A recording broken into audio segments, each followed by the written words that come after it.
Today's video is about avoiding high fees on Binance. If you don't already have a Binance account, I suggest that you watch this video first and set up your VPN. If you're a US customer, you'll want to use a VPN first before you consider setting up accounts like Binance, since there are certain geo restrictions to using a Binance account in the US. Let's get right into the video. Go ahead and open your Brave browser. If you already have a Binance account, go ahead and log in. I already logged into mine. From your Binance account, you can scroll over at the very bottom. You'll see a section under service called fees. Go ahead and click on that.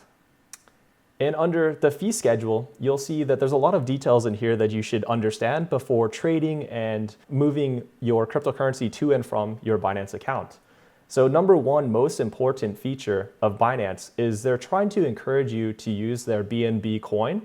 And by using BNB for all fees, it will actually give you a 25% discount for all trades. So that's very important and will save you a lot of money if you do lots of trading and exchanging on your Binance account. So for me, I already have clicked that. So I will receive 25% on all maker and taker fees. So this would be if I'm selling or if I'm buying cryptocurrency on Binance. Also next, I would like to do an example of selling my Tron for Bitcoin. And we'll go ahead and look at that. So if you're new to buying and selling on Binance, this will also help you as a little brief tutorial. So from my wallet address, you'll see I have 525 Tron, and I'm going to go ahead and sell that today. So I'm going to go up to trade, and then you'll see there's different ways. So convert is the easiest way to trade, but I believe it has the highest fees involved. And then classic is a simple interface that is more of like your order book type interface. So if you go ahead and use this version, you'll see a pop-up that looks like this. And it looks a little confusing for people who've never used an order book before. But essentially, you'll see you have all these different pairs up here. I would like to trade TRX for Bitcoin, so I'll simply type in TRX over here. And you'll see TRX, and it shows you all the different pairs that are available. I would like to sell my TRX for Bitcoin, so I'm going to click on that pair. And here you'll see what the market looks like currently. I would like to, and you'll see the order book over here on the left. I would like to sell all of my TRX. So I'm over here on the sell side. So I have 525 TRX. They have a little scroll bar on how much you would like to use. So I would like to sell all of it, all 525. And then I need to select a price that I'm okay with selling for.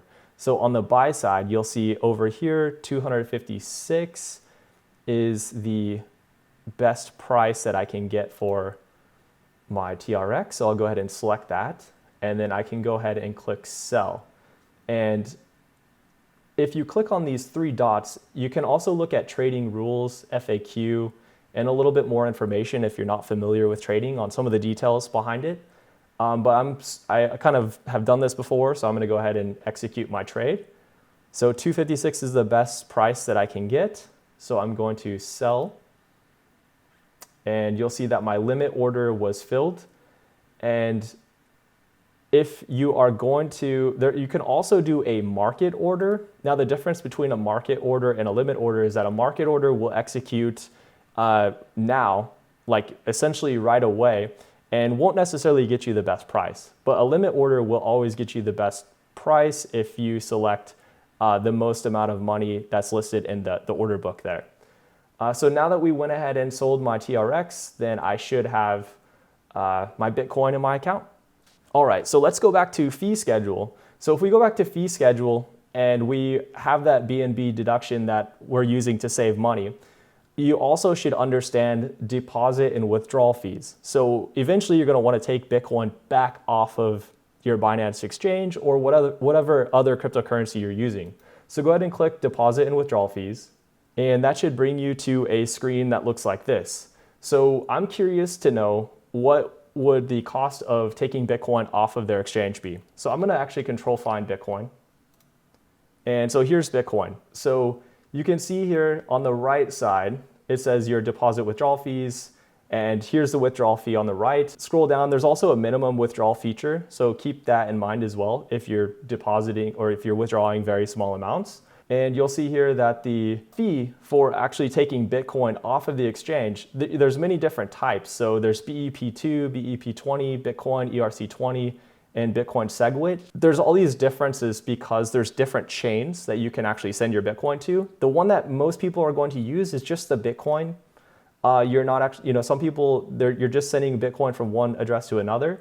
So you should see that the fee is actually 0.0005 to send your Bitcoin from your wallet. So if we do a quick calculation, and Bitcoin price today is around 48,000. So it costs around $24 to send your Bitcoin off of your Binance exchange. And that's just a minimum withdrawal fee. So this is important to know because if you are trying to send small amounts of Bitcoin from your Binance address, then you need to be aware that you should probably save up a lot more before you're making those transactions. Otherwise, it's going to cost you a lot of money. Now, you can, like I mentioned earlier, you can save on your trades with your BNB, but that's not going to save you money when you actually trade off of the exchange. So that's an important distinction. The BNB is only used for trades and exchanges, but it's not actually used for sending your cryptocurrency off of exchange. In summary, BNB token can be used to save you money on your trades on Binance, whether it be buying or selling your cryptocurrency assets, but it won't save you any money when sending cryptocurrency off of exchange. So that's an important distinction. Make sure you're aware of the deposit and withdrawal fees, and make sure you act accordingly. Do your research before you buy and before you send your cryptocurrency off exchanges. Thank you so much for tuning in. Please like if you liked the video, subscribe, and comment down below if there's anything else you'd like me to cover. All right, have a great day.